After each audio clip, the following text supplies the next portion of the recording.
Homesteading is a lifestyle choice. Whether you have a large or small space, you can move towards self-sufficiency. Start with what you need and add more as you can. Start small and grow in confidence. Start with the basics and increase your knowledge. At Bryant's Roost, we believe in sustainability, education, and forward momentum. Follow us on our journey for tips, hacks, and insights. We can grow together. These brooders are amazing. I couldn't be happier with this company. We absolutely love these cages. One at a time, okay, guys?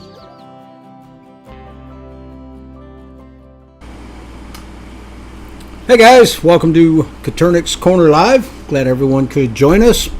I hope everyone's doing well, and I hope you guys all survived the Arctic blast that we've had here for the past week or so, and I hope your birds are doing well.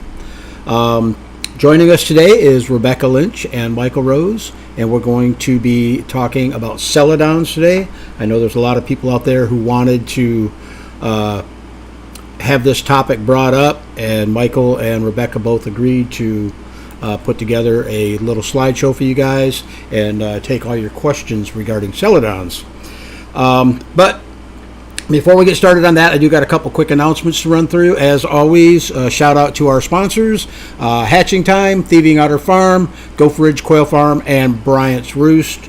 They all do amazing giveaways and whatnot for the channel, and it's much appreciated for every one of them.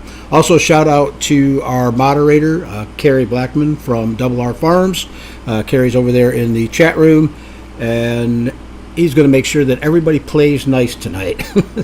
So let's see. We are going to be doing some giveaways tonight. We have a $50 Hatching Time gift certificate that we're giving away, a 30 count of hatching eggs from Bryant's Roost, a 30 count of mixed hatching eggs from Gopher Ridge. And Rebecca, did you want to do a giveaway tonight also? Absolutely. Okay, and then we have a Thieving Otter Farm giveaway. So what we're going to do is I'm going to let Rebecca select the winner for the Thieving Otter Farm eggs. Michael can select the winner for Bryant's Roost, and I will select Gopher Ridge and Hatching Times winners tonight.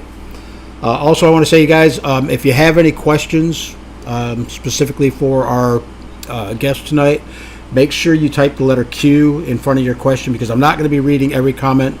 I want to give these guys as much time as they need to go over this talk in depth, and we're just going to be taking the question. So please type the letter Q in front of your question so we can make sure that we get to it. Also, guys, don't forget to join us on Sundays. We do morning musings. It's Coffee and Quail with Terry. It's 9 o'clock every Sunday, as long as I remember to do the live stream. Sometimes I forget. So let's see. I think that's about it. If you guys are ready, I guess we can go ahead and jump right into the screen share and let you guys take it from here. Sure. Terry, can you hear me okay? My microphone just cut out. Yeah, I hear you just fine. Okay, perfect. Okay, here we go with the screen share. Perfect. All right. Well, Michael, I guess you can start us out by telling our viewers what Celadons are. Sure. So Celadon is the name of a eggshell mutation, and it's autosomal recessive, which means that it's on a chromosome, in this case chromosome 16, which each bird, males and females, have two copies of. So a bird can either be a carrier for the mutation and not really show much difference in the eggshell pattern, although we'll get into a little bit about what they look like, or it can express the trait, and the trait is a shiny blue egg, often with some superficial black speckling, like you can see in the picture here. The trait can range from a cream color all the way to greenish or purplish tones, but the most common are pale blue, kind of like the ones that you can see here. As far as I'm aware, the mutation is not new. I've seen papers dating as far back as the early 90s describing Celadons. My understanding is it was discovered and described in Japan, but then somehow ended up in Canada, and then in 2014 was imported to the US, and the Schofield Silver Collection was how it got here. Kansas City Quail Farm got the first blue egg from that collection, and the rest is history. They started selling Celadon birds. They did a great job culling and raising the initial flock. It was never quite 100% pure for the Celadon trait, but the birds were of high enough quality that several other breeders took them, started reselling them, making their own lines from that initial flock. And now we have Celadons all over the US and other countries as well. So Rebecca, do you want to go into a little bit about what those carriers can look like? Because a lot of people have questions about that. Sure. So these are two examples. You had mentioned some of the eggs are smooth and some of them have speckles. And one thing I wanted to note is that the speckles are raised on these. And that's one good way to tell if you have a Celadon versus just a speckled up egg, is that if you take your fingernail and kind of scratch at it, you can actually scratch those spots off. So first, before I talk about like what the carriers look like, I wanted to show some pictures of what are not Celadon. So none of these eggs in here, even though some of them have a blue cast to them, none of these are actually Celadon. Um, it's really cool that Coturnix eggs can have a pretty wide range of colors. Um, and these are just some of the colors. And sometimes a bird will lay an oops egg, is kind of what we call it.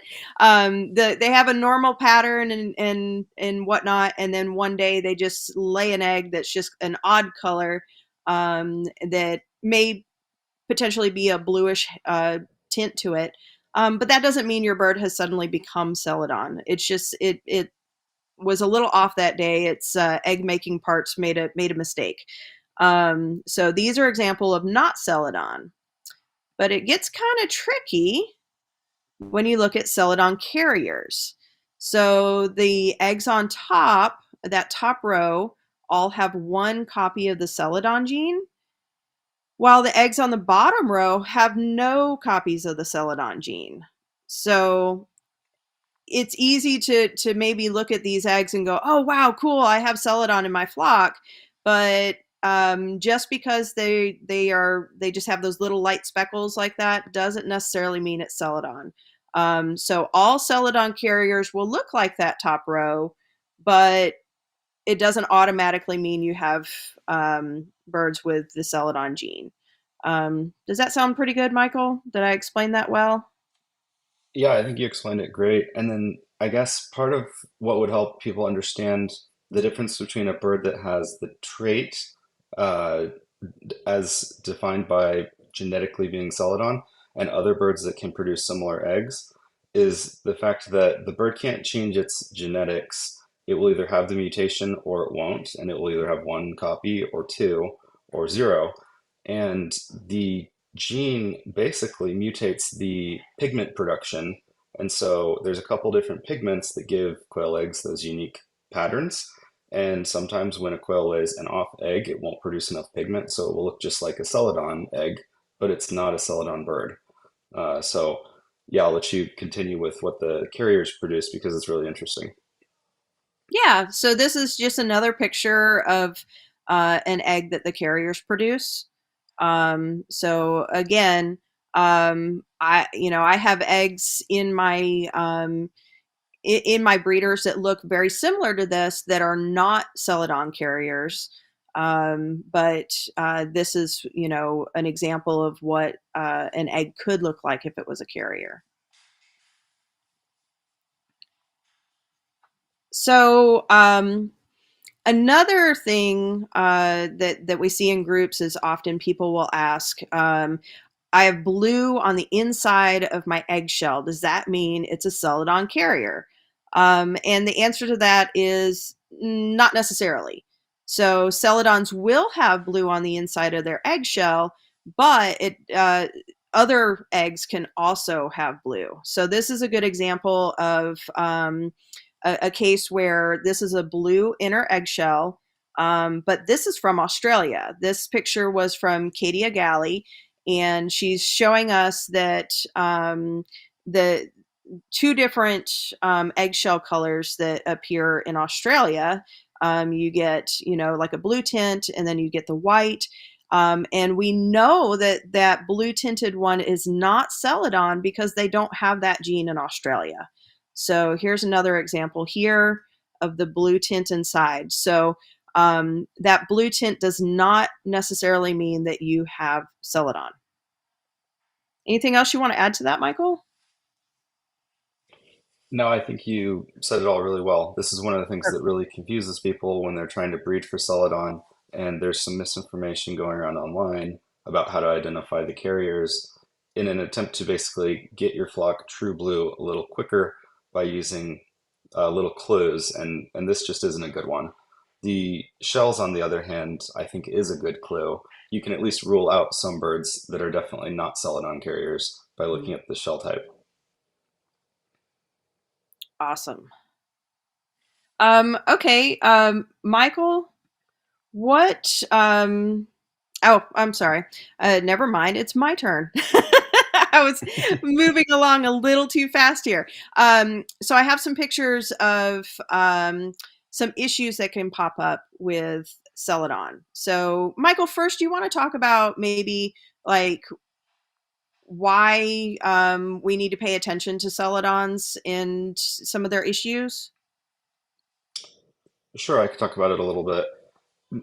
With any mutation, some of them are rather benign. They don't cause any type of harm or damage to the bird, but there's always a chance that when a gene is mutated, it will have other effects on the bird, and usually they're not good. So in this case, there's a really cool mutation that makes the shells bright blue, or light blue, rather, but there are some negatives associated with that. So um, I guess you can get into them, and I'll let you know if I can think of any others related to the eggs, and then we can talk about the issues that the birds can have themselves. Awesome. Yeah, I came up with some, but I may have missed something. So please let me know if I did. So the first couple I want to talk about are thin, papery shells, and shells that crack easy. So I don't know if you can see it at home, but each of the eggs on the bottom row have really, really fine cracks. These eggs weren't dropped or bumped or anything, simply just in the process of being laid, or sometimes even internally inside the bird, they'll crack a little bit. And so those are things you want to look for. If you see any eggs, if you're raising Celadons and you see any eggs with those thin papery shells or that have those tiny cracks like that, you want to not put those in the incubator. That's not something that you want to pass on to future generations. Another thing that we see are these odd lumpy deposits on the bottom of the egg. And if you were to kind of try to scratch those off, it'll actually put a hole in the egg. So that's something you definitely want to watch for, and never set those in your incubator to hatch. You'll also get uneven color sometimes. You'll get bands of like a darker blue hue. And I think it's really pretty, but again, I'm looking for kind of consistency in the color of the eggs. So the next one, the deposits on the top of the egg or in the blunt end of the egg, that's an interesting one that I actually found went away after a while. I noticed that issue with a new layer, and I decided just to kind of see if it would continue on or not.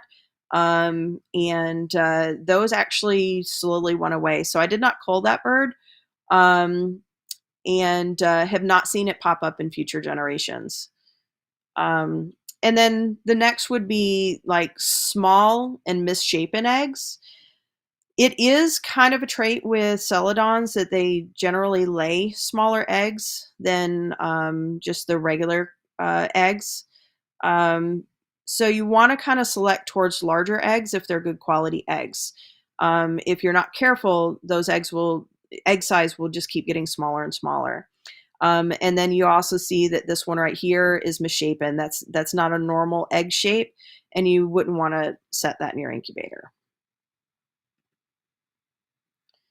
So this is just a picture of kind of some various Celadon eggs from a little bit more heavily speckled all the way down to no speckles at all. And I think we lost Michael. Hopefully he'll come back soon. There he is. All right, Michael, let me go back to this other slide. So I talked about kind of smaller eggs, misshapen eggs, uneven color, and deposits on the top and bottom.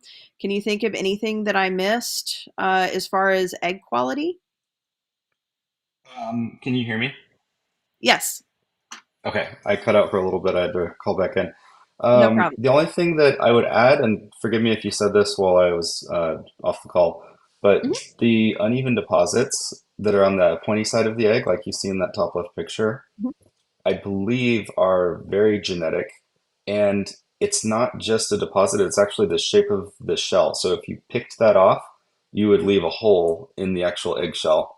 So if you covered that already, sorry, but I wanted to clarify that because that's really Yeah, a pesky problem because if the egg bumps anything, it could compromise the eggshell. hmm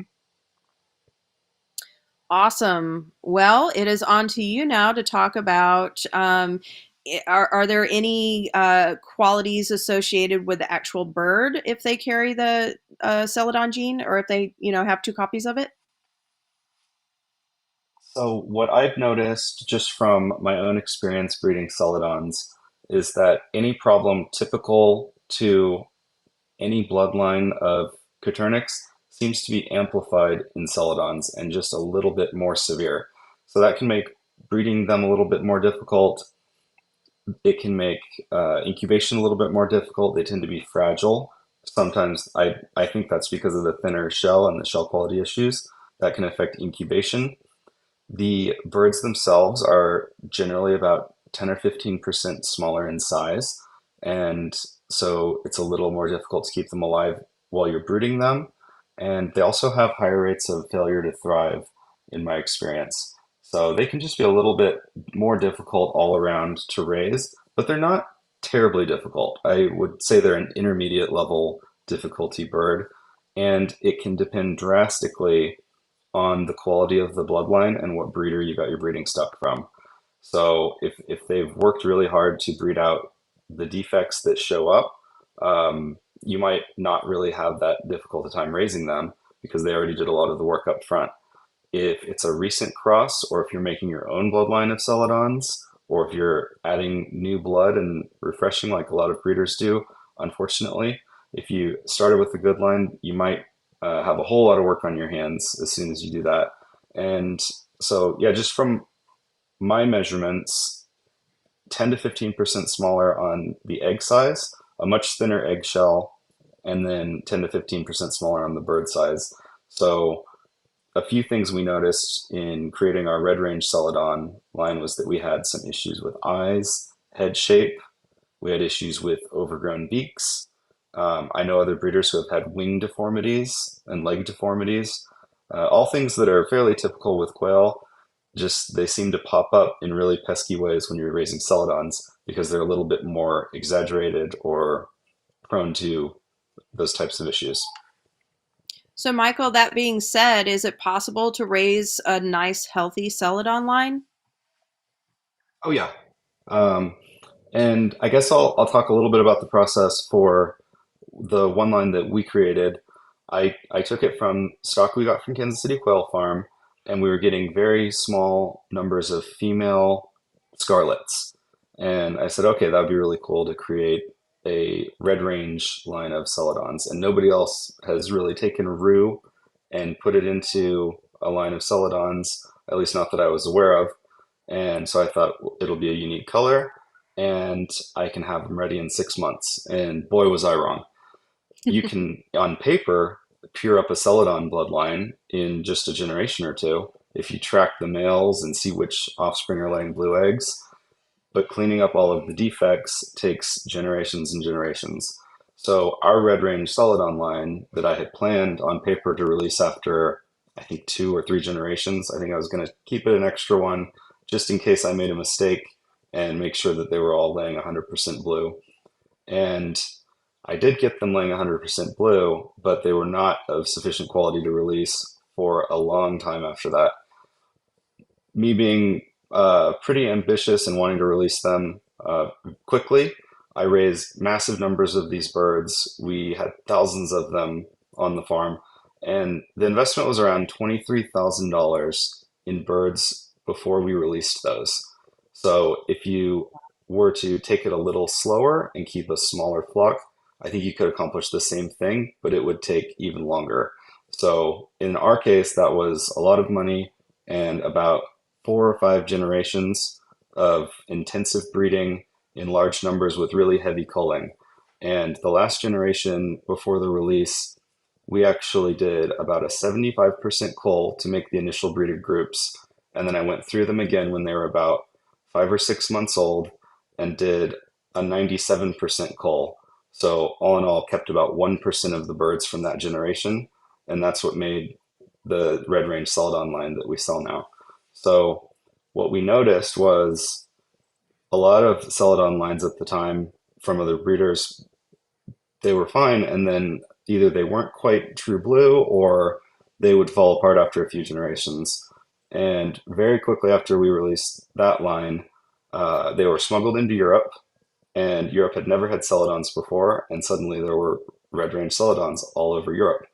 And I think what happened was the quality of those birds really stood out, and if they were crossed, they may have fallen apart, or breeders used them to create new lines. But that color just persisted, which tells me they most likely kept some of those birds pure and reproduced them because we were able to keep them through, I believe now we're on generation 11 without ever adding new blood. And they've just gotten a little bit better every single generation. Now we're getting 11, 12, 13-ounce birds out of them. So they're teetering right on the jumbo range, and they're healthier. The shells are getting thicker. We still have all kinds of issues with the line, and we have to keep culling, but it's certainly not nearly at the rate that we had to cull when we first created the line. So that's sort of the process that we use to make that particular line of Celadon. But knowing what I know now, and I teach all this in the quailology coaching program, it could be done a whole lot cheaper.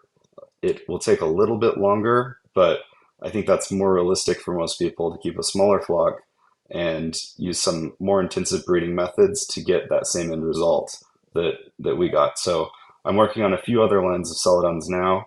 I am not putting nearly that investment into them, and I'm achieving similar results to what I got with the red range Celadons. It's just a labor of love, and it takes several generations to breed out faults and get the quality consistent in those birds. But it's completely possible to have Celadons that breed true that you really don't have to do a whole lot of maintenance on to keep them going generation to generation. So it sounds like Celadons are definitely a project for somebody that, really wants to stretch their breeding skills, not necessarily just throw some birds in a cage and hatch out some eggs, but if you want to get into Celadons, you really need to make sure that you're prepared to do some good culling, and careful selection, and keep track of looking for some of these issues that may arise, and be prepared if you're going to try a new project, do another color or something like that, that it may take a while. It sounds like it took a number of generations and a lot of hard work and a lot of money to get to where yours are today. Would you agree with that you really kind of need to be prepared to do some really good breeding if you have Celadons? Yeah, definitely. It's not something I recommend to beginners if they're asking what bird they should get first. But if you really like Coturnix and you don't mind culling the occasional bird, if you source good quality Celadons from a good breeder, then they really can be a joy to raise. But like you said, if you're going to try to do a new color or a new bloodline or a cross or something like that, you're going to have your work cut out for you. So yeah, Yeah. completely agree. And then while we're on the subject of good breeders, maybe can you explain the term true blue to the listeners and what that means, and maybe a little bit about how to breed Celadons, with it being a recessive gene? Sure. So, in the simplest terms, true blue means that it breeds true for the blue trait. So if you were to raise all of the offspring from a pairing or a group of birds, you could count on 100% of the hens laying blue eggs. What that requires is that all of the males also be homozygous Celadon. So if you can prove them out, and most breeders will just say, oh, they've been true blue for X number of generations. And that's not really good enough. You have to actually make sure that all of the males were contributing to that gene pool, because you don't want a male to just produce male carriers and then pop up a few generations later. So you have to actually track each male, prove them out, and guarantee that they can lay true. And that's what makes the line pure. So some breeders will call them pure Celadons, homozygous Celadons, or true blue layers, which means they're true blue birds and they'll produce more true blue birds each generation. Awesome. All right. I think you answered our other question that we were going to talk about, is why are so many of the Celadons either roux or tuxedo? And I think you kind of answered that, but let's touch on it just a little bit more to make sure that we covered, because I did see a question about tuxedos in the comments as well. Sure. So when we first released them, I called them Scarlet and Red Range Tuxedo Celadons. They there were a percentage of each of those things. So I kept some dotted white alleles in the gene pool so that you could either produce white birds, tuxedo birds, or just pure red range birds. And when we first released them, we were including scarlets as well. So you could actually breed the extended brown gene out and start getting Egyptians and things like that. You would always have roux, because that was homozygous in all of the birds when we made the release. And yeah, my end goal was to have a bunch of white birds that I could pair with non-white red range birds and produce groups of 100% tuxedos. And that's been fun for raising live birds. You can't do that each generation. You have to keep different groups going to produce that type of breeding setup. But you could always just breed the tuxedos to each other and then keep the percentage that produce more tuxedos. So that's sort of the reason for that. But also, before we were even in the picture, a good percentage of Celadons on the market were extended brown. So they were Rosetta or Tibetan, and a lot of those were tuxedos as well. So you see all manner of tuxedos. There's some other dilutions out there. So you can make silver tuxedos and various other things. So you see a lot of tuxedo Celadons. You can produce birds that don't have that. You can produce Celadon in any plumage pattern. As far as I'm aware, chromosome 16 is not responsible for any of the known plumage genes. So it won't interact with anything plumage-wise, but the majority just happen to have extended brown. Awesome. All right, Terry, I think we're done with our pictures. Michael, do you have any other things to add? Questions or anything? I can't think of anything. Let's jump into questions. Okay. Awesome. Sounds good to me. I've been kind of following along the question as you guys were talking. One thing that I want to bring up, and I'm sure both of you guys know the live stream that I'm talking about. A couple years ago, we did a live stream on Celadons, and our guest was saying that after multiple generations, you're going to exhibit issues with the birds. Is that what you were talking about, Michael, as far as some of the problems that you explained? Absolutely. Yep. So any new line, it has a tendency to fall apart. And I guess the point we were making is most breeders, the solution is outcross and bring new genetics in and basically incorporate heterozygosity into that line. And I took a different approach and tried to make them more and more pure. And over 11 generations, that did prove out. So it's kind of a much longer game, but then you can produce a line that doesn't fall apart after 4 or 5 generations. Sure. But yeah, I think in Klaus's research, it was pretty thorough, and I agree with him. Almost every breeder has really, really severe issues after 4 or 5 generations, and you have to just be unbelievably selective to keep that going without new blood. Cool. Okay, first question comes from Emma Ball. It says, question is it true if a hen carries one copy of the Celadon gene, then you can tell from the inner shell being blue that she's a carrier? And I think you already covered that. Let me get this out of the way and move this picture out of the way. We don't need that. Yep, so we did answer that, but just in case you weren't here for that part of the show, the inner shell color does not indicate whether a bird has the Celadon gene or not, because it is normal for quail eggs to have a blue tint to them, even if they're not Celadon. So Celadons do have blue tint inside the egg, but non-Celadons can as well. Okay, Amanda says, question, how many generations does it take to create a new color plumage of Celadon, true laying offspring from a known homogeneous Celadon rooster? What's the best way to go about this? Michael, you want to take that one? So it's a long process. Yeah, sure, I'll take it. Long process. Really, it could theoretically be done in one generation. But the problem is you have no idea how many faults those birds are going to have or how long it's going to take to breed them out. So what happens most of the time is that after 3 or 4 generations, you have a whole bunch of issues and a lot of work on your hands. And then after 4 or 5 generations, you can have a new plumage variety. So it's just, it's very inconsistent. And the other birds I'm working with, it could be a different number depending on what's in their underlying genetics. But as far as tracing the Celadon gene, that's fairly simple. It's a single autosomal recessive gene, and you can, if you start with a pure male and produce carrier offspring, breed them back to that pure male and be done and have pure Celadons.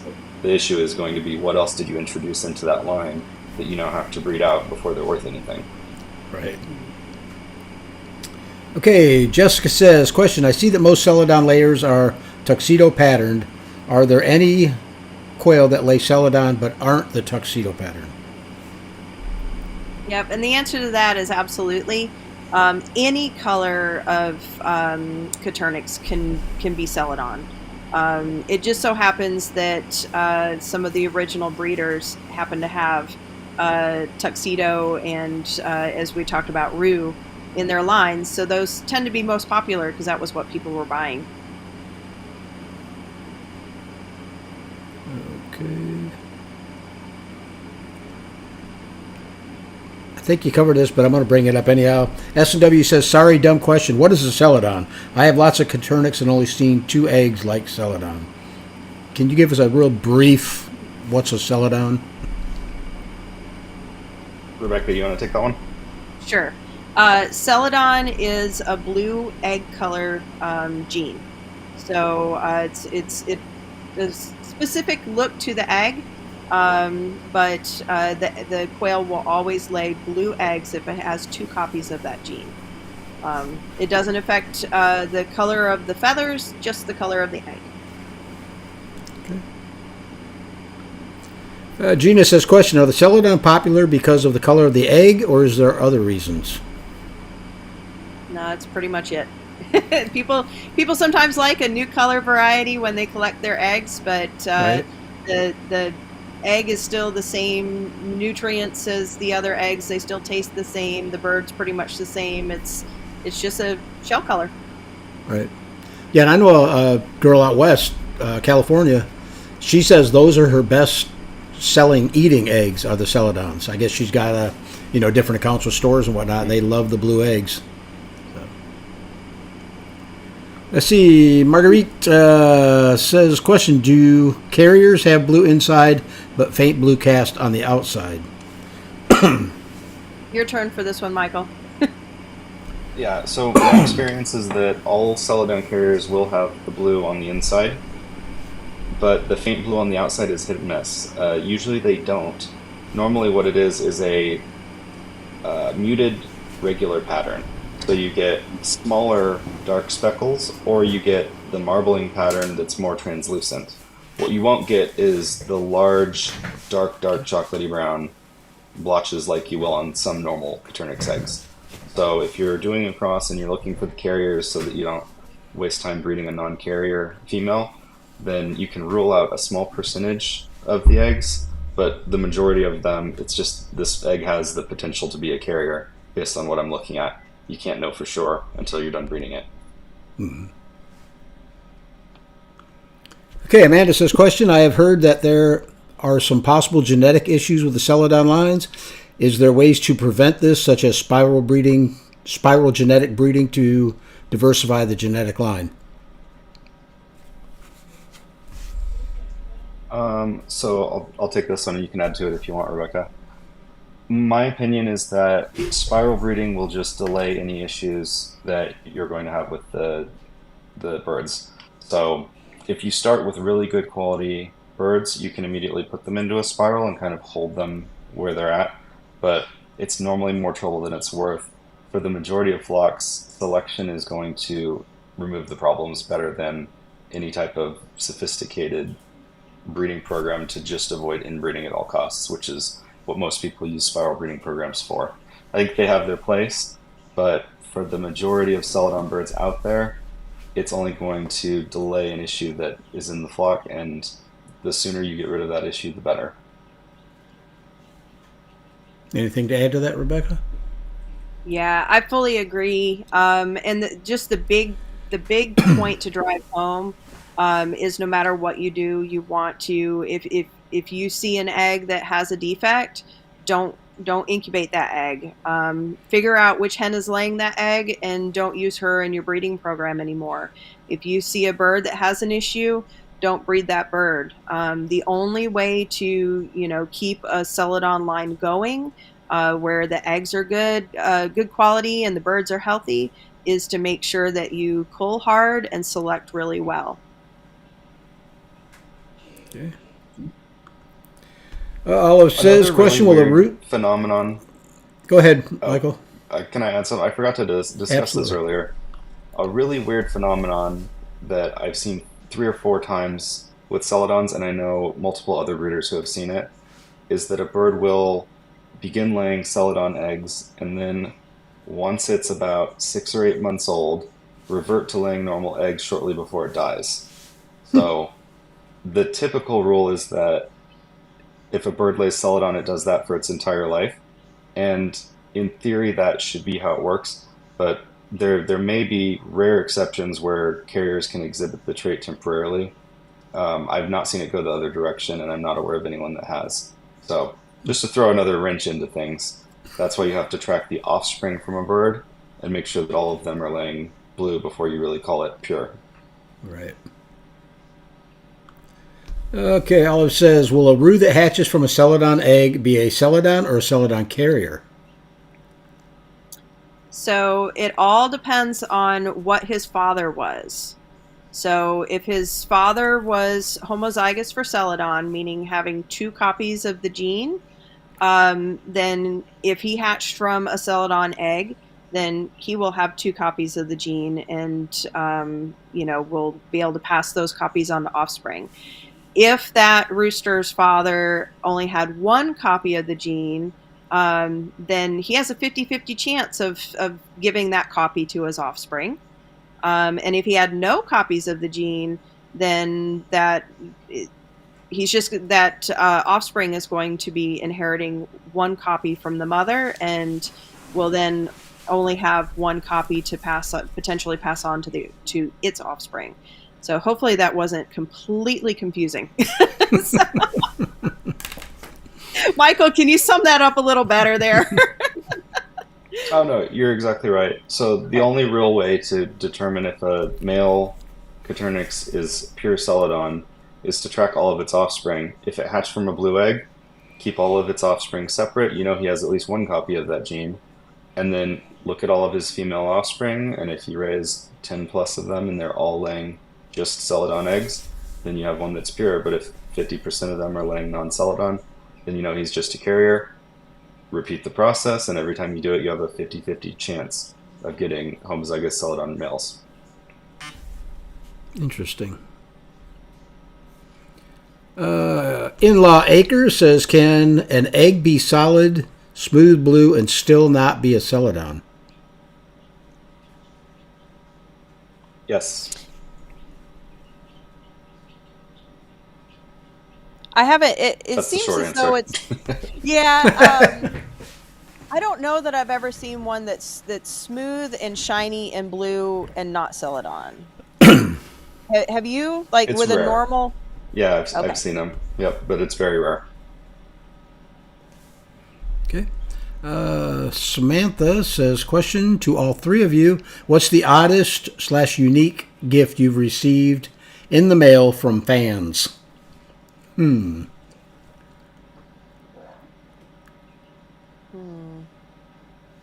I don't know know I've got about some odd. pretty stuff. That's what I'm Yeah, I don't thinking. know about odd or unique, but I received a really nice quail picture from one of my young fans. He sent it in the mail. He colored it for me, so that was really sweet. Yeah, But I that's don't know cool. about odd or unique. Yeah. What about I you, Michael? had another farm send me some cleaned and sterilized quail skulls, and I thought they were really cool.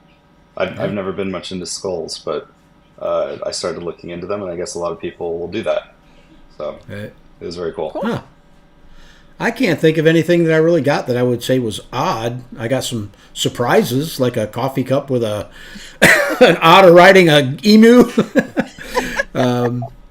Yeah, but I wouldn't consider that too odd. I guess it was different, and I didn't even know Right. where it came from because there was nothing on the package to say that it came specifically from you or not. So okay, Susanna says, question: when I have used to have, or when I used to have Celadons, I noticed when using my egg peeler that their shells were always thinner, despite having calcium supplement. Is that possible to breed out? I think you can breed for thicker shells over successive generations. It's something that I've definitely been working on in my birds. They do not have thick shells compared to good laying lines. So I don't know if it's possible to get them all the way to the same shell thickness that you see in a good, healthy Coturnix line, but you can definitely make them thicker. I've had the same problem when they go through the egg peeler. The Celadons always clog it up because the shells aren't thick enough to get removed. So yeah, they're very different. They're noticeably thinner. Right. I noticed a question. I don't know if I skipped it or not, but somebody was asking, are there any jumbo classification Celadon layers? We've certainly seen them. I don't know that there's any pure lines available that are in jumbo size, but Okay. yeah, we've definitely seen them on our farm pop out occasionally. It's not consistent in any of our lines, but it's something we've worked toward, and we've definitely seen a percentage come out jumbo. Rebecca, are you aware of any jumbo celadons? Um, I've seen some that can get fairly large. I think the big thing is thinking about the whole 80%. 80% of the hatch needs to be over 10 ounces at 10 weeks.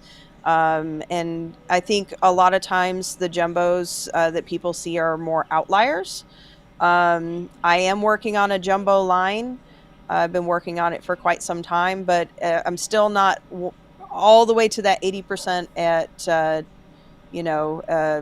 10 ounces at 10 weeks yet. So that's why I haven't released the line yet. Gina says, do you guys have a favorite heat plate, or are they all relatively the same? I'm not a good person to answer that because I don't really use heat plates. Me neither. You have any experience with them, I don't Michael? either.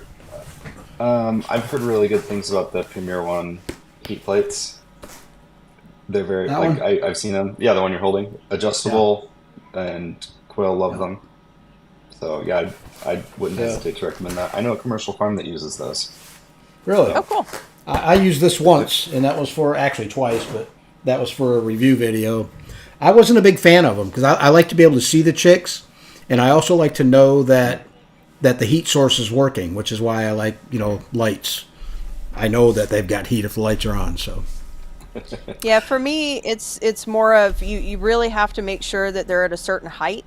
and quail grows so fast. It takes a lot of monitoring. Right. And I kind of just, I have so many brooders going at one time, it would be a lot of work to keep up with.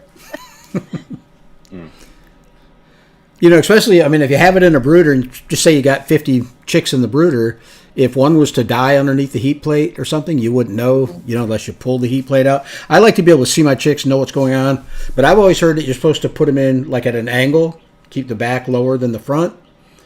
But if they're finding a thermal gradient that they like, all your birds are going to be jammed into that one warm area, you know. Right. I do find that the ones that, you know, people that post in the group that are having trouble with heat plates, they usually have them at an angle. Right. And that would be okay if you have just a few chicks where they can all line up in that gradient. But I think it works best if it's completely flat right at the level of their backs. Yeah. Okay, where were we at here? Jeremiah says, question, are Celadon quail egg color dominant for breeding? It is a recessive gene. So if you're not careful it with non-Celadon, you can quickly lose that Celadon color.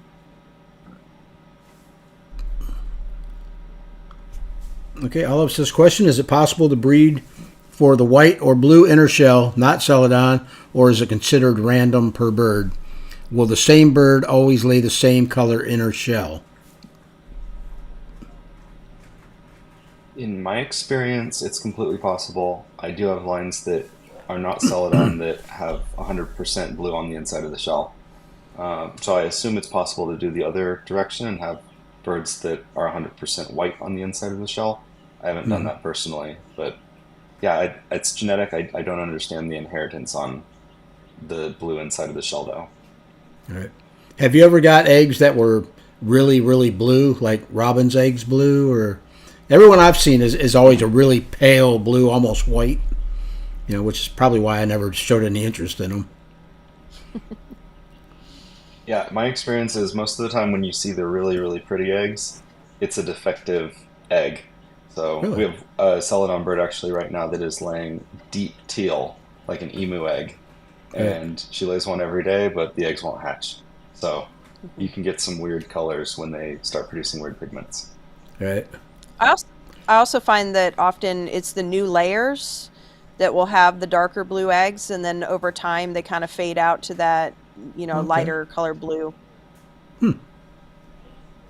Oh yeah, I forgot to even mention that. They will usually start laying one color and then fade. So if you get eggs from a really good breeder and they look almost white, that's not necessarily a bad thing. They might just be toward the end of their laying cycle, and the quality is still there. Okay. Child of God says, question, I have a bird that lays white egg with occasional freckles, very consistent. Could this be a Celadon related, or is it just her own uniqueness?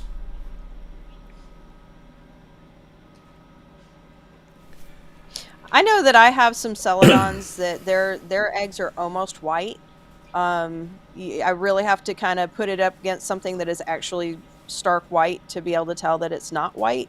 So it still could be Celadon. You need to do some test breeding to know for sure, or know the parentage of that bird. But it is possible for a non-Celadon to have an almost white egg too. So it's hard to say. Okay. Agreed. Emma Ball says, does the Celadon have any other associated traits, good or bad?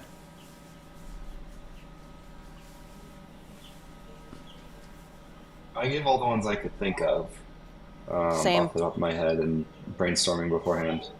I don't think there's anything directly tied to Celadon that can't be selected out. Has that been your experience, Rebecca? Same. The pictures that I showed were generally from you know, a new line that I was working on, whatever, and found that you can breed those out with selection. I don't think that there's anything else that we forgot to cover. Okay. Alicia says, do you recommend to start with live Celadon layers or shipped eggs?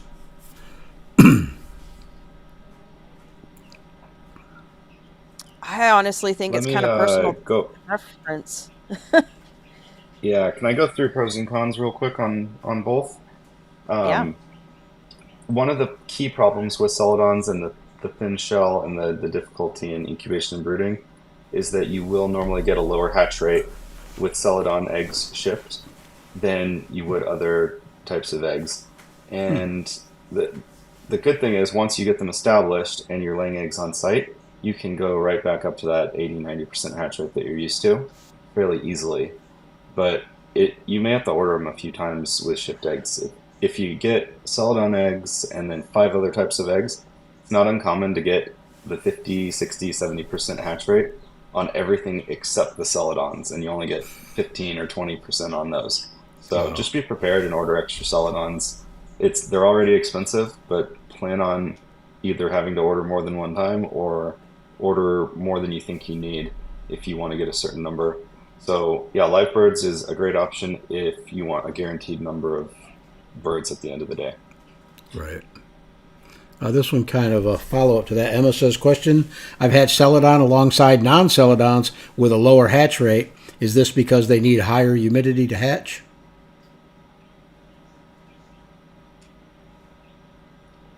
That's a great question. I don't think they need higher humidity, but it might depend on your climate and exactly what's going on. The shell on a normal egg is porous, and so if you think about the shell being thinner, I don't know if it's necessarily more porous or if it's just more prone to any temperature fluctuation or humidity fluctuation in the incubator.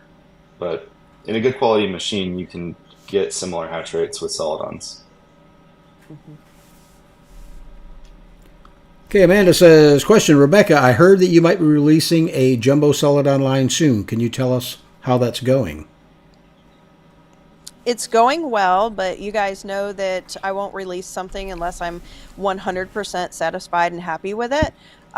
So until I get the full, at least 80% of each hatch being jumbo, I probably won't release them because I don't want to call them jumbo if they're not truly jumbo by, our standards. So they're going well. They're pretty birds. They're happy birds. The egg size is really nice and large for a Celadon. The birds just aren't quite as big as I want them to be yet.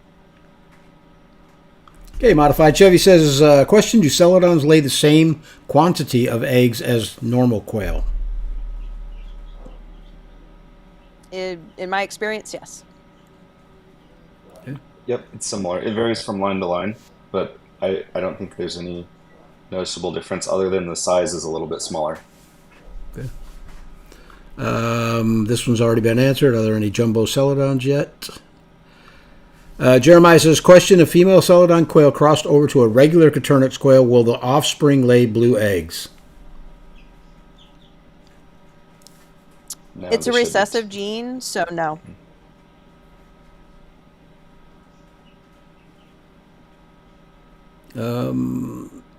They're not talking to us.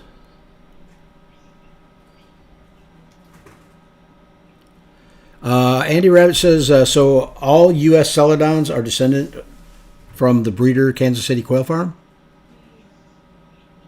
That's right. It's Really? all from one bird. Wow. And that didn't Robbie get that single bird? Was that how it went? Robbie So got that I bird? don't know the exact history. I think he got eggs from that initial bird, but that the first bird laying blue eggs from the Schofield Silvers was at Kansas City Quail Farm, and they bred them out pretty quickly. That was a key focus of theirs when they found it. They were very Right. excited, and shortly after that, JMF, so Robbie was selling them, and Kansas City Quail Farm was also selling them. Okay, Alicia says, can any feather color variety be a Celadon? Say that 10 times fast. Exactly. Absolutely. Yes, it's simply a shell color gene and isn't attached to any particular feather color. Amanda, I think I asked this question.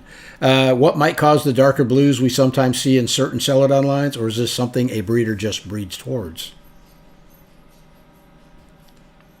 I don't know the cause, but people love bright blue eggs, so I think there's a lot of breeders breeding toward that. Cumulonimbus hawknificent. That's a different name. Okay. Question: how common will Celadon hatch out as albinos?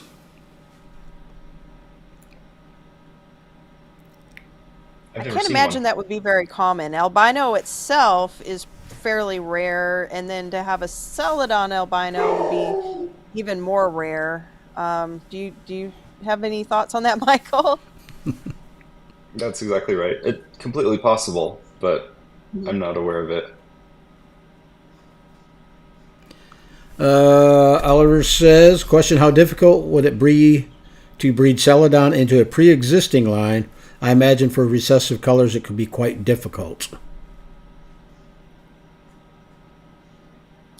Yeah, Yeah, it would probably take a few generations. especially with recessive colors. Yeah.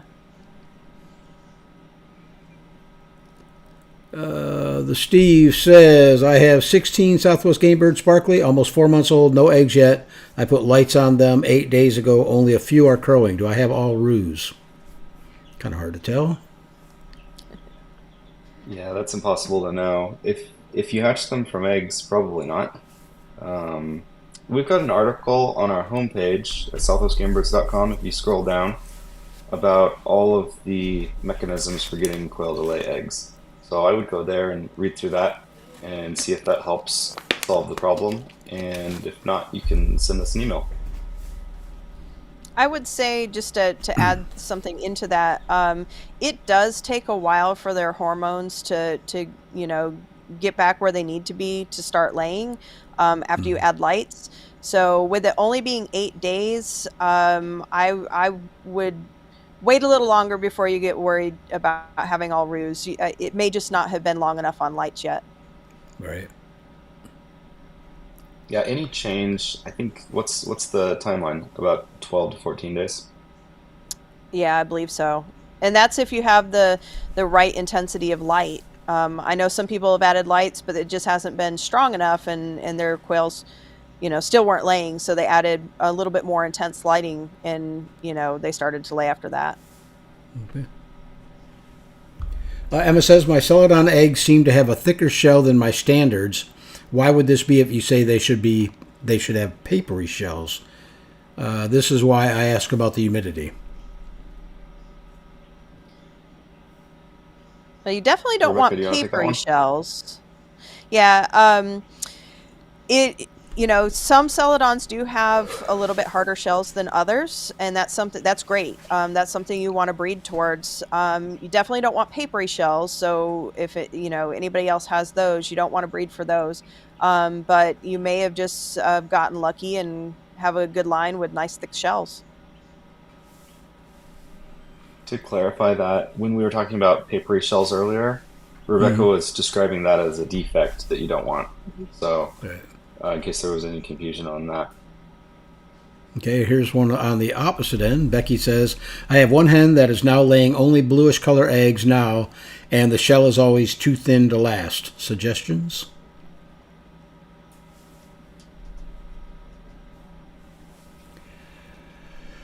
I would say she's not a good breeder candidate, honestly. So if you have other birds to work with them. If you absolutely want to try to make that bird last, you can try supplementing with calcium, but it's probably not going to solve the problem. Okay. Question for Michael. Michael, why did you cull that many of the red Celadon lines? What were you culling out? All the defects. I'll be were right listed back, earlier. guys. I've got an old dog that needs to go. Yep. Oh, no problem. Yeah, we had all kinds of problems in the line. So they could reproduce, but we wanted to breed the small size out, the slow maturity out, failure to thrive out. We wanted to breed any shell problem out, and I only wanted birds that had good structure, like I have in my other lines. And I went through 1,000 birds, and I think I ended up with about 30 when I did that I was really happy with. And I said, forget this. We're going to go forward with these 30.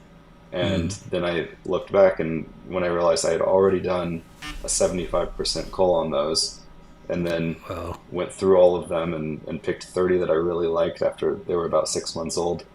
So this is how we're moving this program forward.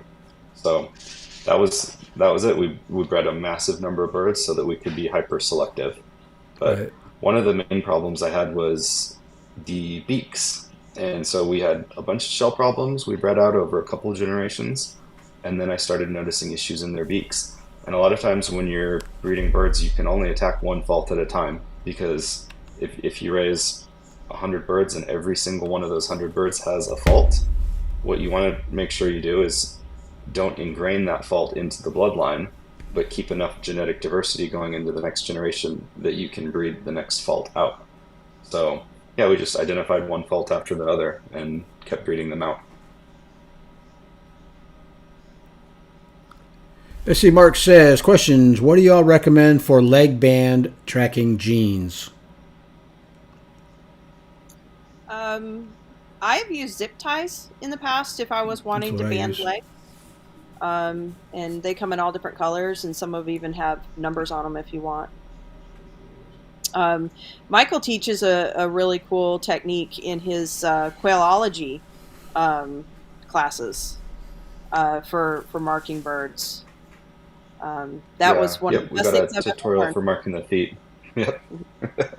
Is that the webbing? And that's great. There's also, and there's other breeders that can actually put wing tags on if you need to track more than 16 varieties.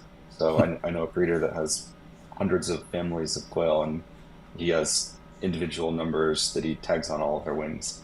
But yeah, there's a handful of different leg bands. There's numbered leg bands and colored leg bands. As long as you get the right size and you make sure, if you use zip ties, make sure you don't cut off their circulation as they grow. That's the main drawback there. Yep. Emma says, can you recommend any good Celadon breeders in the UK? I don't personally know of anybody offhand. I don't know any. Nope. Yep, not aware of any. Andy Rabbit says, why does not all the babies from blue eggs lay blue? It all depends on if Rebecca, the rooster has 2 copies of the gene or 1 copy or no copies.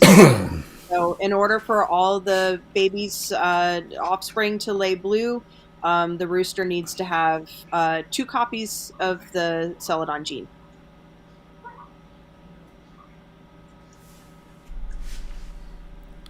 Okay, I'm not sure on this question. See if you guys can figure it out. Brian says, so are there any color of birds lay? I have a blue quail that lays blue eggs a lot. I don't know. Can you guys make sense of that one?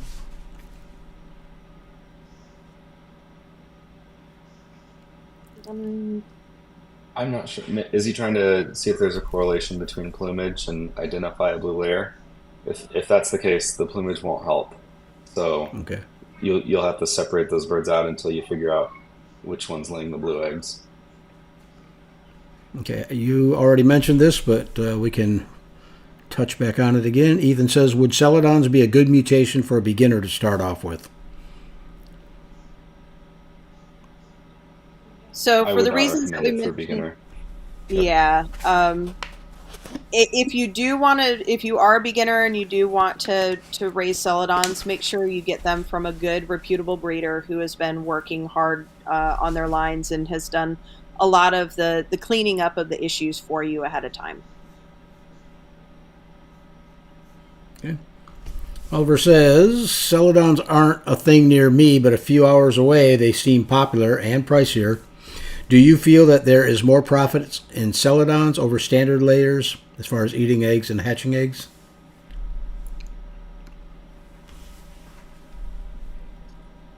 Probably. On a bird per bird or egg per egg basis, I think so. But the problem is if you have low quality Celadons, then a lot of your eggs won't be sellable. So, like Rebecca said in the last question, just be careful where you get them when you get started. But they certainly sell for more, and they can be similarly productive. So, what do you think about that, Rebecca? You're getting into Celadons. Yeah, I agree. If you start out with really good lines from a good breeder who's already put in the work, then they can be profitable.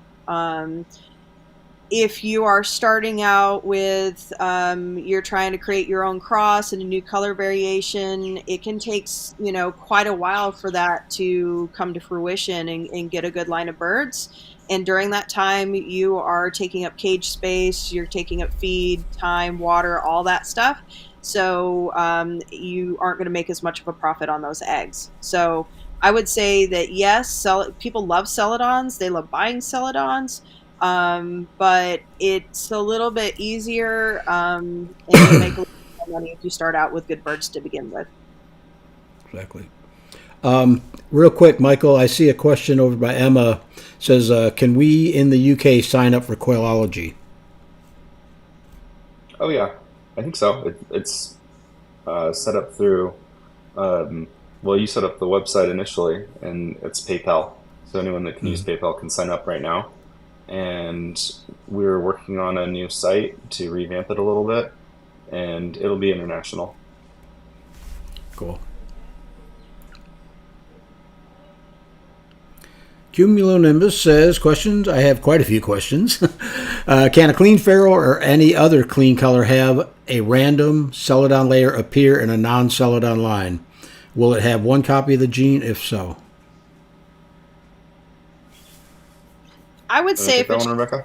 Yeah, I would say if it's just random popping up, it's probably just what we sometimes jokingly call an oops egg, an egg that may have a blue tint to it, but it's not genetically Celadon. So in order to be Celadon, they have to have the genes for it. They have to have the Celadon gene, and 2 copies of it for it to show Celadon. So sometimes an egg will be a different color, and it might even be blue, and it might even be shiny, but it doesn't necessarily mean that it has that Celadon gene.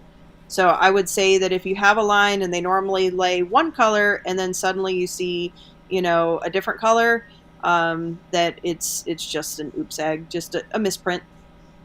Yeah. Amanda says, question, are there other color genetics on the horizon, or is the Celadon currently the only one?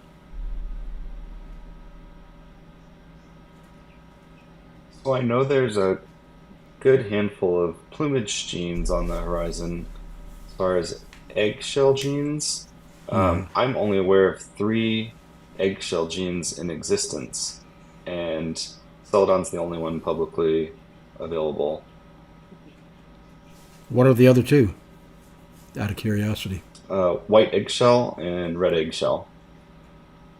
Yeah, I remember Perry Schofield asking about white eggs, if anybody here in the States had them. Andy Rabbit says, question, is there one color mutation that is worse to be a Celadon? I don't think so. I think the only one that might make it a little bit harder, and not necessarily because it's Celadon, but if you're working, my original Celadons that I first got years ago, I've had them for about 3 years, were on Silver and Andalusian. And because Silver and Andalusian has issues with some lethal issues, when you have 2 copies of the gene, then working with Celadon with those makes it a little harder because you always have to outcross to another color that isn't Silver and Andalusian. So that is the only instance that I can think of where it might be a little bit more difficult to work with Celadon. Okay. Amanda said, instead of outcrossing, what method do you both use in selective culling? What are the most important things to select for with the Celadons?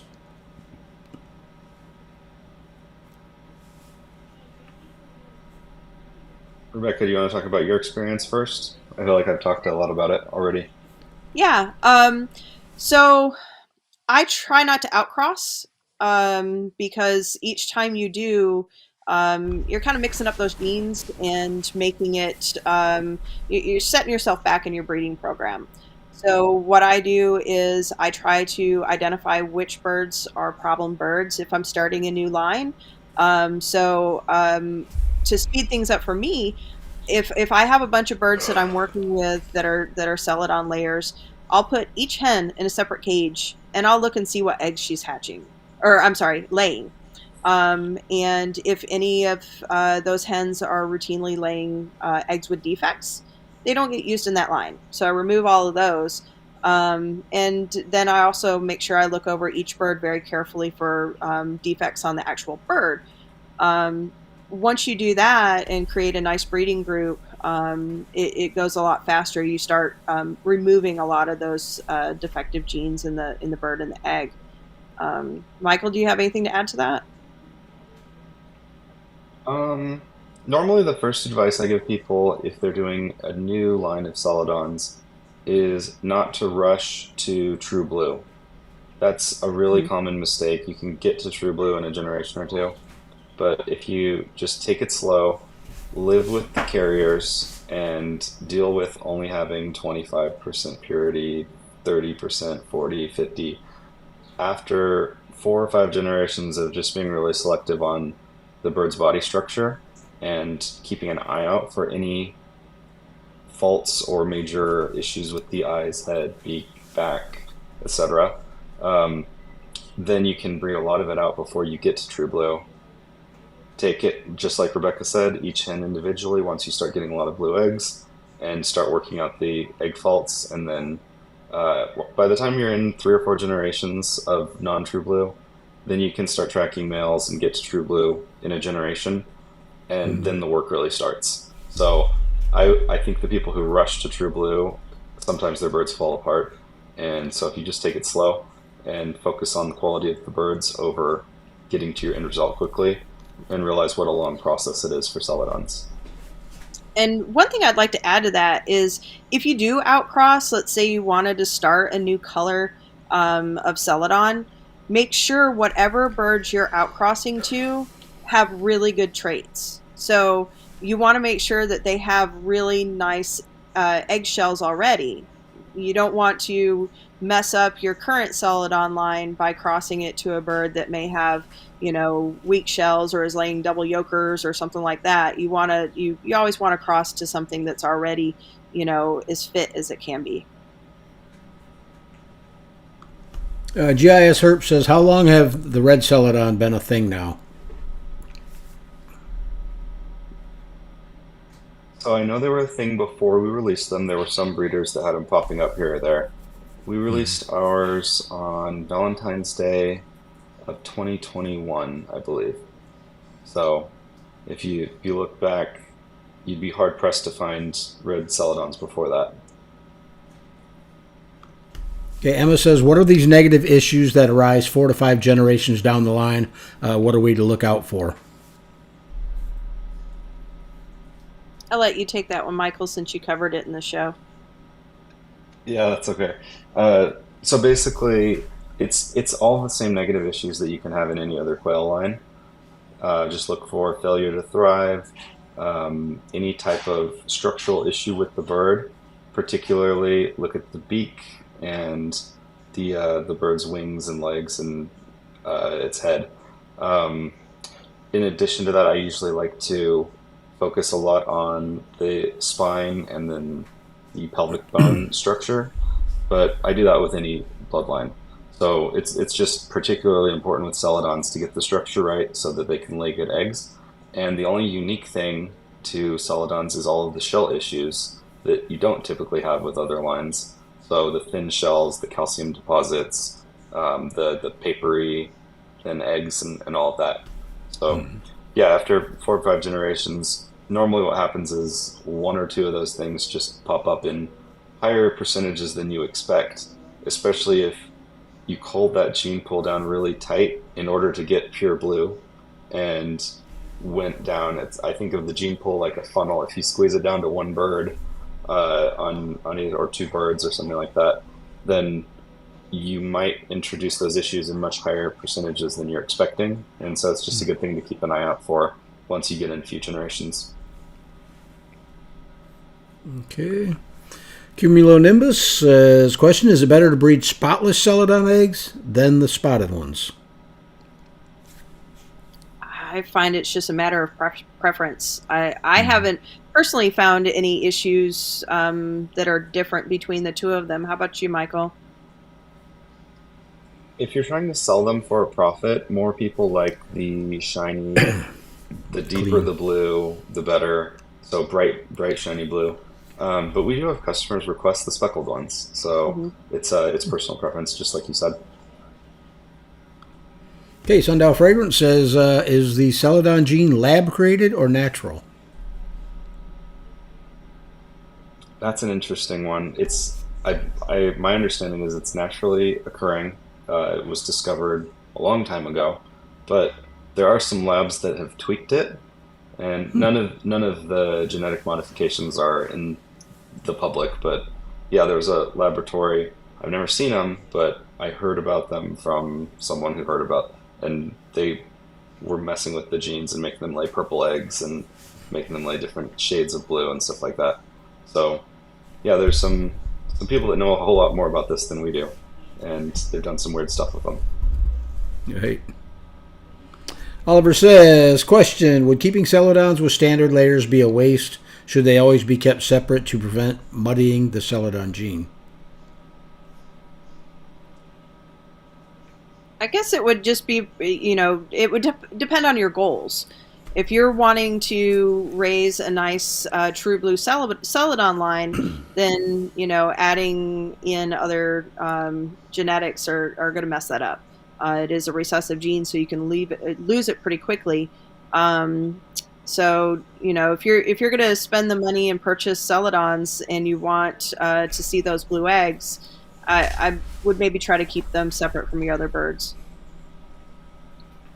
Good answer. Bradley says, question, are there any physical characteristics that are visible in the birds that carry the Celadon gene other than egg color? I'm not aware of any. I haven't noticed any. Have you? Nope. I wish there were. It would make it a whole lot easier. Make it a lot easier. Creative Exotic says, question, would it be better to order Celadon eggs from multiple breeders, or is a spiral breeding program okay with them? I would pick one breeder. Yeah. Yep. Go ahead, Rebecca. I was just going to say, since Celadons do have some issues that can be associated with the gene, it may be better to pick one really good breeder that has done their work and cleaned up the lines, where if you start picking and choosing and buying from a bunch of different people, this person might have this defect that they haven't quite gotten out of it, and this person over here might have a different defect, and the next thing you know, you have 4 defects or 5 defects or whatever, and in your lines than maybe just 1 or 2 or none if you'd gotten from one particular person. You could also, if you're going to buy from multiple breeders, or you have your eye on multiple breeders already, buy from them, see which line you like the best. But I would say whatever you do, don't mix them. Right, so keep them separate. it almost always works out to your detriment when you mix things that you didn't even know were in them pop out that are bad, and it never solves a problem.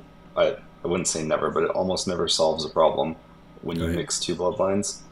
You just get the problems from both bloodlines, and then it's that much more work to breed it out.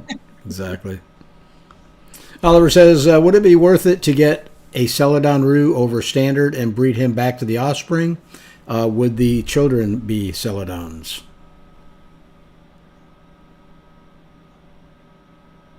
If you're wanting to create a new color variety or wanting to start your own line, you certainly can do that. And using a Celadon Roux that has 2 copies of the gene is a little bit easier than going the opposite way with a hen, because you can't tell by looking at your rooster whether or not it has Celadon. So it's a little easier to start out that way. It's just going to take multiple generations to get true blue. Okay, next question was from James. Says, a question for Michael, how do I sign up for Quailology? I just posted a link to where it's at now. How soon did you say before the new website becomes active? I don't have a date on it yet. Sorry, our smoke alarm is going off. Let me mute. I'll come back. I hear it. Oh, I can't mute it.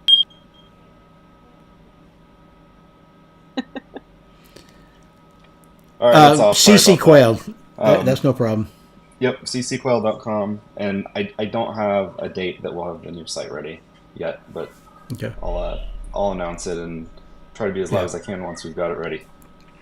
And there's no rush on that as far as my end. Me and Rebecca already discussed that. But that's going to be quailology.com, Correct. right? Okay.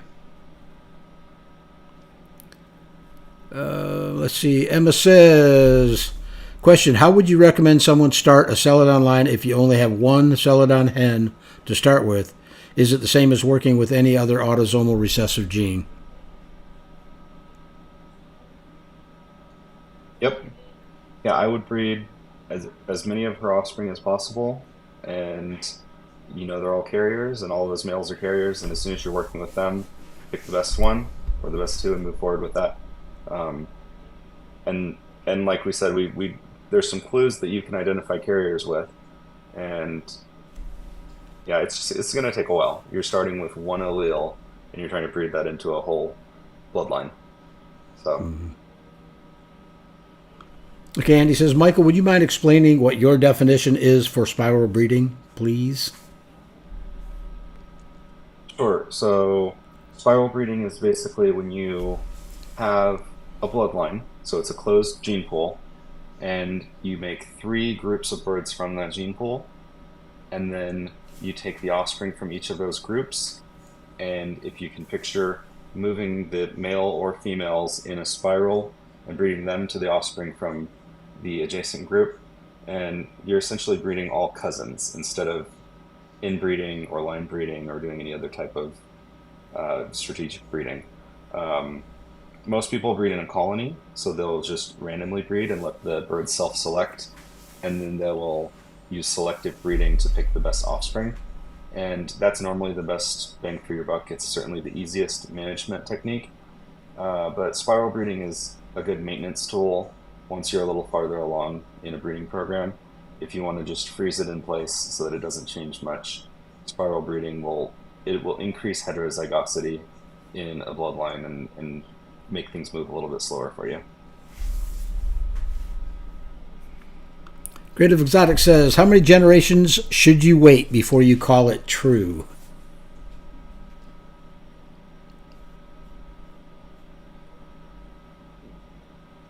I don't care about calling it true even at the first generation. As soon as you confirm it, it's true. It might not be good yet. Rebecca, what do you think?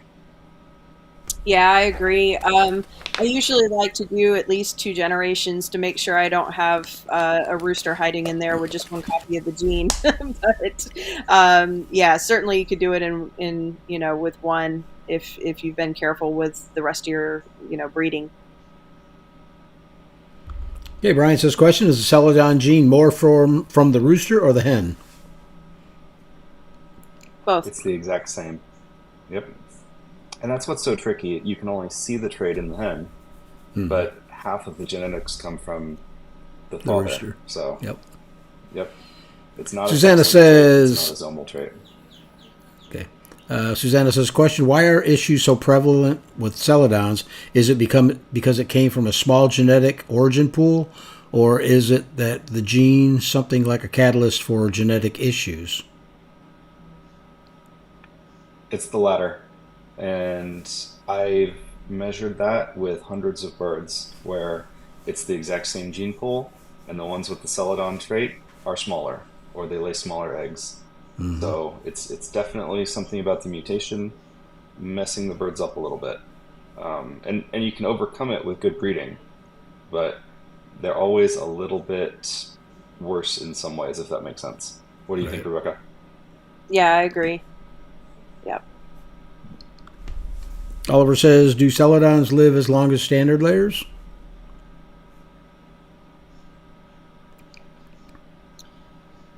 That's a good question. I honestly personally don't know the answer to that because I changed my breeders out before their natural lifespan. I haven't ever seen exactly how long a Celadon lives versus a regular. How about you, Michael? Do you know any studies on that? I'm not aware of anything on that, and it's not something we've experimented with either. I know that they can live and thrive for a year or two, and we don't keep birds past that. So, um, yeah, I bet there's some random people in Coturnix Corner who have pet Celadons who would have better information on that. Okay. Cam says, question, if inside is blue and the outside has raised spots, is that Celadon or not necessarily?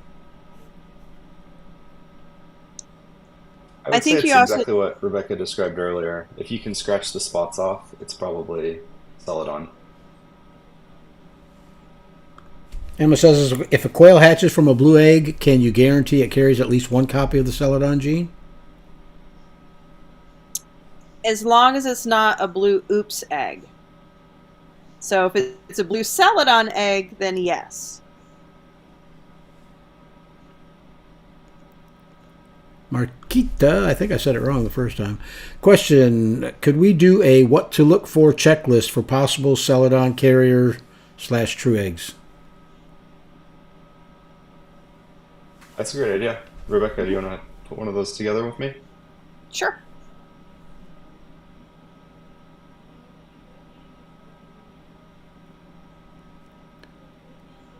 Let's see. Emma says, question, you say the Celadon eggs can't get to standard egg thickness. I have got something wrong with my birds. Have they got an issue I'm unaware of if this is the case? If they're a standard egg thickness, that's great. I don't think that's an issue. I think that's a good thing. It's something that I've been working toward for a long time. So I I don't know if a normal Celadon line can get to standard egg thickness, but if you have it, that's great. I think that's a positive, not a negative. Sure. And he says, question, last Easter I dyed quail eggs.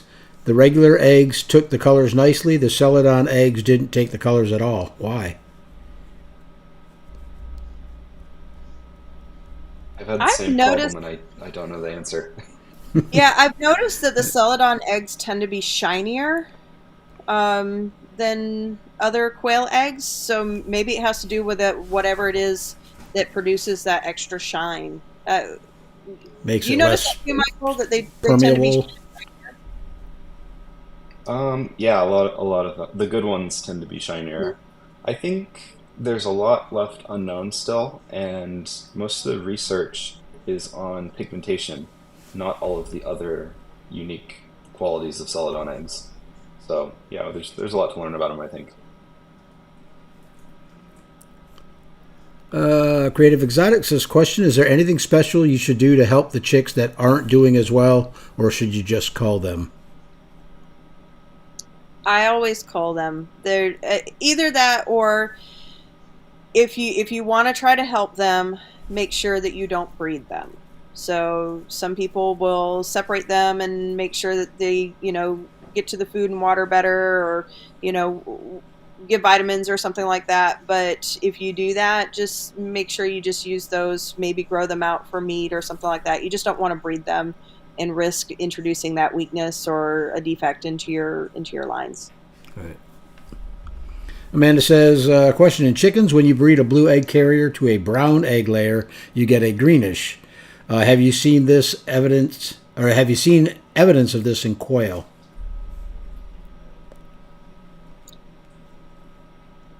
I'm not aware of any brown egg gene for quail, so unfortunately, we're working with completely different genetics. We just recently bought some blue chicken eggs from the grocery store, and they're nice, viable, thick shell. The chickens we've raised, the Americanas and I'm not a chicken expert, but the eggs that are blue seem great, and you can get all kinds of different colors when you mix them with the 6 different genes that make chicken eggs brown. But yeah, with quail, you've got Celadon, and that's it. And I really wish it was a gene more similar to what they have in chickens. Okay, Emma says, do you have any understanding of the mode of inheritance for the blue inner shells? I have a theory that the blue inner shell is the wild type, but I don't know that. So if you got more information on that, I'd be very interested to learn. Andy says, question for Rebecca. Is your wall behind you painted Celadon blue before or after you got your Celadons?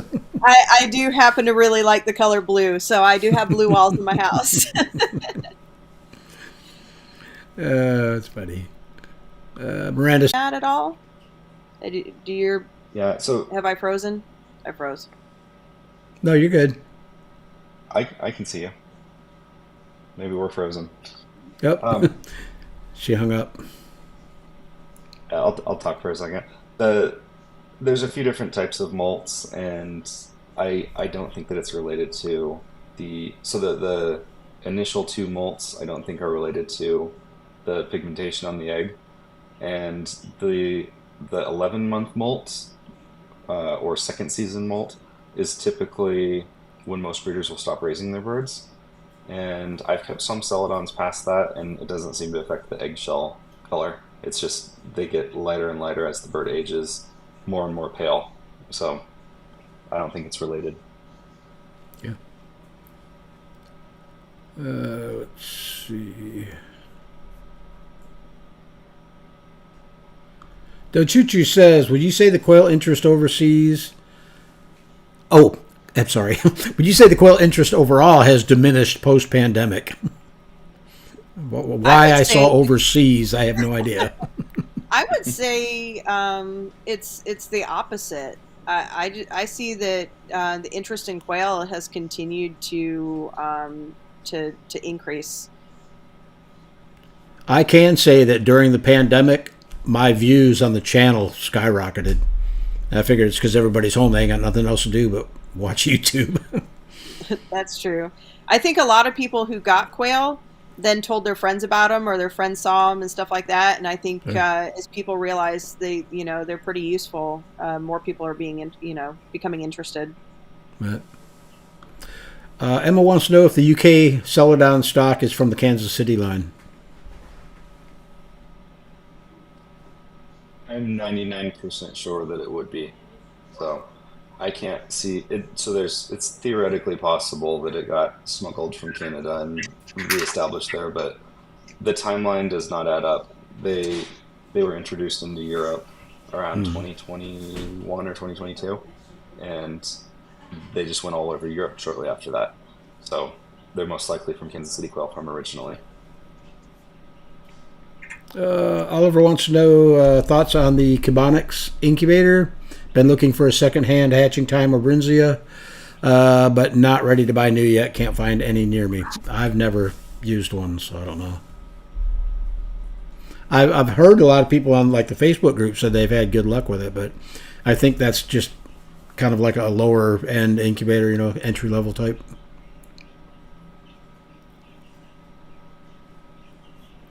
Mason wants to know, can you breed for darker blue color, or do you get what you get?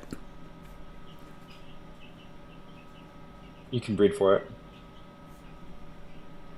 So the difficulty, I guess, is breeding for all of the other good traits and breeding for dark color at the same time. But yeah, you can definitely breed for shell color. Creative Exotic says, what's a good number of birds to start with if you want to be able to offer them?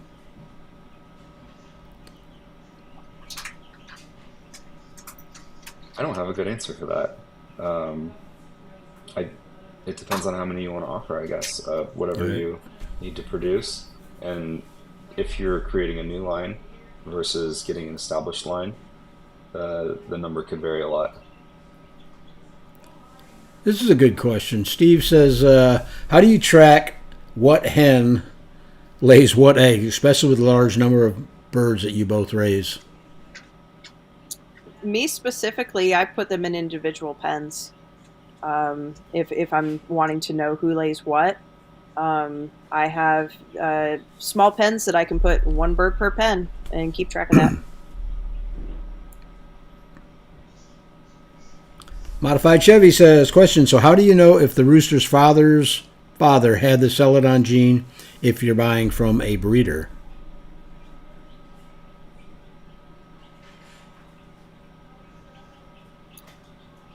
I guess you wouldn't. You'd have to trust the breeder. And it wouldn't really matter. It's yeah. There's when it went. Yeah, there's a lot more that goes into that. I think I don't have a good answer beyond that. Rebecca, what do you think? I would say if I'm going to be hatching out something and reselling it, either I'm going to know that, like if I buy from you, Michael, and you tell me they're true blue, I can trust that and that you've been working with them for a long time. So I think it depends on who you get your birds from. But I would say if I just bought, let's say I bought off of, somebody that I found on Facebook that I didn't know their reputation, I would hatch out a couple of generations before I started selling them and calling them true blue. But again, I would also want to hatch out several generations to make sure that they didn't have defects and stuff too, because you don't know how much that breeder worked on removing those defects. That's true. And I would venture to guess a lot of breeders would not even know if the father's father was Celadon if they just got into it recently. Right. So you just have to know the breeder and know the history of the line. This is a good question. James says, are there any black Celadons or any ginger Celadons yet? Just curious to see if it's going to work. I do know of at least one person in the U.S. that is working on black Celadon. Actually, two, because Michael, you've been working on some too. But yeah, there are a couple people that have some black Celadon lines. I don't think either line are available right now. And as far as Celadon ginger, I do have a small group of those that I'm currently working on. Just out of curiosity, if you have, like, say you got, you worked a long time on your black line and the ginger line I know Michael's worked on. Why would you want to introduce Celadon and potentially be introducing problems into your, established color lines? Because some of us are crazy and we like a good challenge. Well, I mean, I know, but I hear how much work it is to keep the Celadons healthy and, generation after generation. I look at all the work that you've done on the blacks and all the time that Michael's put into the gingers, and it's like, why would you want, why would you even chance it? But so the real, I mean, my answer is you wouldn't chance it. You would do a separate group, breed them, and keep your good line completely separate from the project line. And most project lines, in my experience, don't work, and you end up discarding them. So I've been very thankful many times that I kept the original line separate and just did a test cross to see if that new thing would work. But yeah, especially with Celadons. Rebecca, are you gonna mix all your blacks with some Celadons anytime soon? No, I'll pass on that. But yeah, that's an excellent point. If you want to play around with something like that, do it on the side as a little subline, and don't ruin both your Celadon line and your whatever color you're working with. Good point. Okay, Andy says, if we have Celadons from Southwest Game Birds and Kansas City Quail Farm, should we not ever mix them together? So if you have Celadons from those particular two farms, mine is going to be a smaller gene pool from the Kansas City farm line. So if you were to mix them, you would basically get the same results that you would get from breeding the Kansas City Quail Farm line. So that line's healthy and robust. There's nothing necessarily wrong with doing that. If you were to breed the two birds together, you would no longer have the red Celadon line that I created from that. It would basically mix in, and it would be somewhere in between the two, if that makes sense. So just picture a really big gene pool and a really, really tiny gene pool that came from the big gene pool. That's what you're mixing. Okay. GIS Herp says, question, how would one know a roux has two alleles for Celadon? I'm only working with the blue eggs for those and keep them together. The only way to truly know is to track the offspring that rooster produces. So if you want to know what one particular rooster is producing, then you want to put him in a pen with his own hens. Don't put any other roosters in there, and then track the offspring and see if they're laying. If all the hens are laying blue over multiple hatches, then you know that rooster has two copies of the gene. If some of the hens lay blue and some of them don't, then you know that he has one copy of the gene. And if none lay blue, then you know he doesn't have any at all. Candy says, question, Rebecca, when you said you had to scrap your first line of Celadons, what issue did you come across to make you decide that? I don't remember. I don't remember making that comment. Do you guys remember what I was talking about, or what Andy might be referring to? I'm not sure. I didn't hear you say anything about scrapping the lines. I don't know. Olive, sorry about that. I know it. I know your name is Olive. I'm reading it faster than I'm speaking it faster than I'm reading. Creative Exotic says, question, so you should keep all the roos that hatch the first time and breed them to find out which one have two copies. Would you breed them to the Celadon hens or regular to find out? You would Definitely breed them to Celadon hens only. Yep.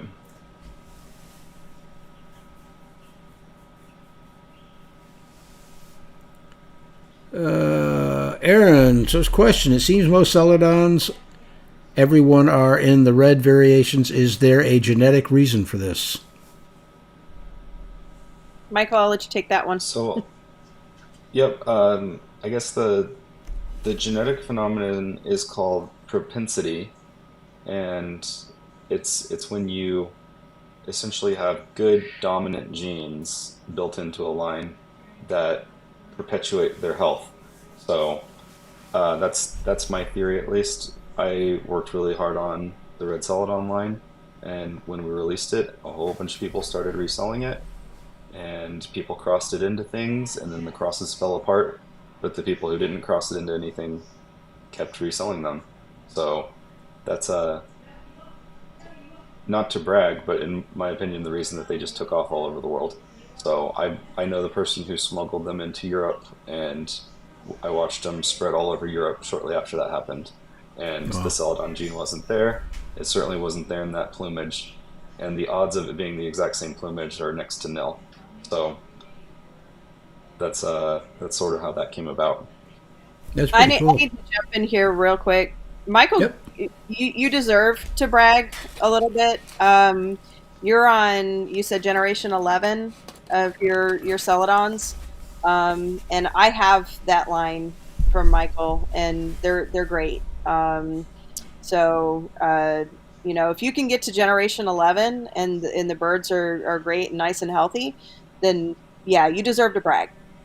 Yeah, you're doing something right. Well, thank you. Brag on, Michael. In-Law Acre says, question, did y'all start raising quail for personal reasons and then ended up becoming breeders, or did you start with a plan to breed and sell? Just curious how quickly you went from 0 to thousands. So I'll go first on this one. I got quail by accident. I had a friend that had them, didn't want them anymore, offered them to me for free if I'd pay $40 for a cage. And I thought, well, sure, why not? If I don't like them, they'll taste good. And they were just plain jumbo browns. And after I had them for a while, I thought they were pretty cool. And I started doing research. And then the geek in me found out that they have lots and lots of different colors, and I fell down the rabbit hole of learning about genetics, and now I am absolutely obsessed with them. So, yeah, it was all by accident. What was your start, Michael? So mine wasn't by accident. I got 15 quail to test them out because I liked the business case for them. And once I realized that I liked raising them, took just a few weeks of raising those 15 birds to realize how much I liked them. I ordered 1,000 eggs from a well-known breeder, and that was James Marie Farms. Started raising his stock and just went crazy from there. So that was my start. I still like the business case. Things did not go the way we expected. We were not originally planning to sell hatching eggs at all, and then pivoted to that when the COVID lockdowns happened. But yeah, it's been a wild ride. We've had a lot of fun with the birds, and I really like them. Cool. Amanda said if there was one Celadon plumage color line you would want in the U.S., what would it be?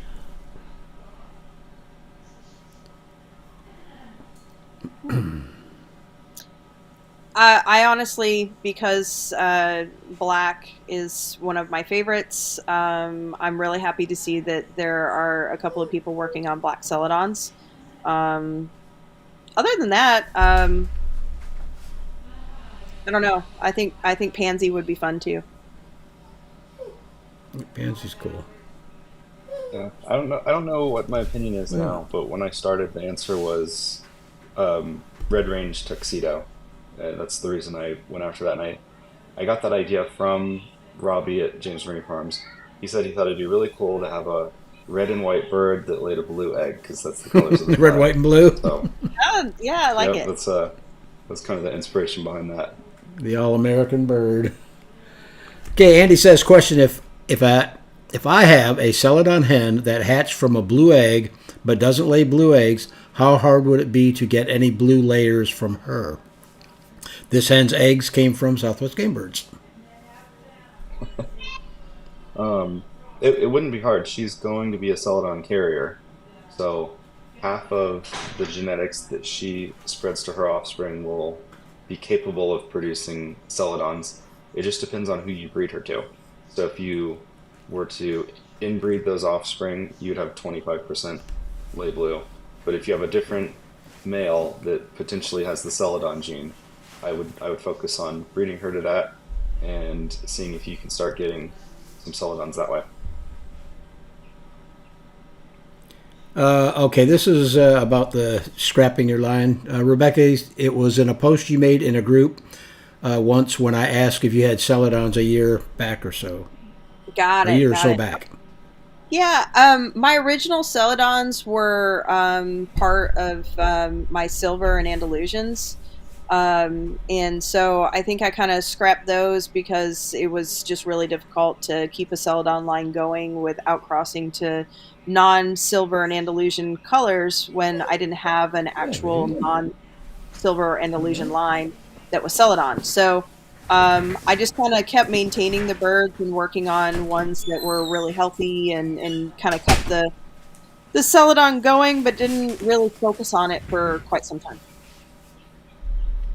Okay, we're getting down. We only got one question left. If you guys haven't yet already, go ahead and figure out who you want to give your hatching eggs to. And I've already got mine picked out. So, but Emma says, how long have you raised quail for, and when did you go from hobby to business? I'll take that one first. We went from hobby to business within just a few months. I think we got the initial birds to test out, and we already had a farm business, but we got them to test out, and it took 6 months before we got our really good breeding stock, and we were selling the quail actually within 2 or 3 months, I think. So yeah, not long at all. But Cool. A viable business that's profitable, that would be a different story. It took a lot longer to get there. Right. Way longer. Okay, Double R Farms just put up the information that we need from you if your name gets called for the giveaways. Rebecca, have you picked anyone to receive your hatching eggs? Yeah, I'm looking for somebody that I haven't seen recently in the group so I don't repeat a giveaway. So how about In-Law Acres? There you go. And Michael, did you have one for the Bryant's Roost giveaway? Yeah, let's go with Indy Rabbit. Andy Rabbit.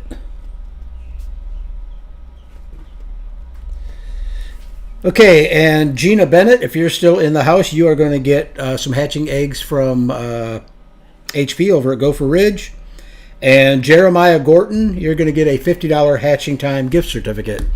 And like Carrie posted, make sure that you guys email me all your shipping information. I need a good phone number and a good email address so these breeders can get back with you if they need to. So I think you guys have any closing statements you want to make before we pull the plug? Thanks for joining us tonight. Absolutely. Yeah, thank you. Okay, guys.